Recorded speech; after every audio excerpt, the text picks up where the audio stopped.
ארצות הברית לדעתי. זה ארצות כן, הברית. כן, כן. נורת קרוליינה. נורת קרוליינה, זהו.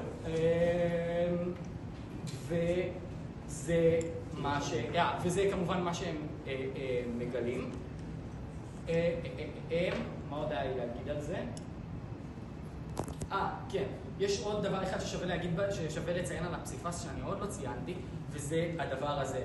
אתם רואים את הציור המאוד מאוד יפה הזה. עכשיו, כל הפסיפס הזה הוא בכללי מאוד מפואר. יש פה מעל 1.5 מיליון אבנים.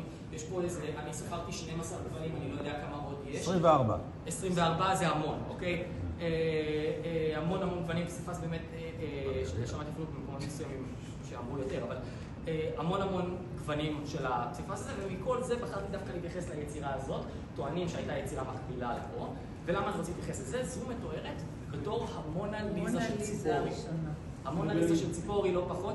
דבר ראשון כמובן בגלל שהיא מאוד יפה, וגם המונה ליזה הייתה יפה. ודבר שני, בגלל שהקומפוזיציה של העצמה שבה היא מפנה את הראש לכיוון אחד והעיניים לכיוון שני, זה נראה כאילו היא עוקבת אחריכם עם העיניים, נכון? אותו אפקט כמו עם המונה ליזה. מסתכלת עליך מכל הזוויות. נכון מאוד. ואפילו רבי יוחנן בן ציפורי, הבחור שהיה פה, הוא תיאר את הפסיפס הזה ספציפית, איזה משטרה, איפה זה מופיע? הוא מתאר את זה, הוא אומר, אלפי אנשים עוברים פה כל יום, הם אומרים בי מביטה, וככה, כמו שהיא מביטה על כולם, הוא אומר שאלוהים מביט על כל בני ישראל אחד אחד. אז באמת, פסיפס שכבר אז הוא מאוד מאוד מוכר, כבר אז הוא נחשב לפנינה של המקום הזה. ונשאר לו רק לנחש מי זאת, נכון? האם היא הייתה אשתו של בעל הבית? האם היא הייתה אולי ונוס, אלת אהבה? כי לידה את מי אנחנו רואים? קופידון, נכון, הבן של ונוס, אז יכול מאוד להיות שמדובר בוונוס, אלת האהבה.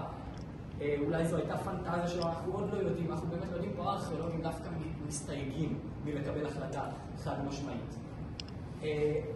בדרך אגב אני אוסיף שמקודם גם נועם ציין שלא יודעים איפה הארמון של בורדוס, אז יש אנשים שטוענים במחקר שמתחת למקום הזה יש את ארמון בורדוס. יש אנשים שאומרים שאם נחפור פה עכשיו, אם עכשיו אנחנו חופרים, יורדים עוד קומה למטה, כי תלים גדולים יש רבות, ובית יקר יהיה על בית יקר אחר. אז פה, בין השאר בגלל מקום, אז פה יהיה הבית של בורדוס. וזהו, תודה רבה. איזה הפתעה!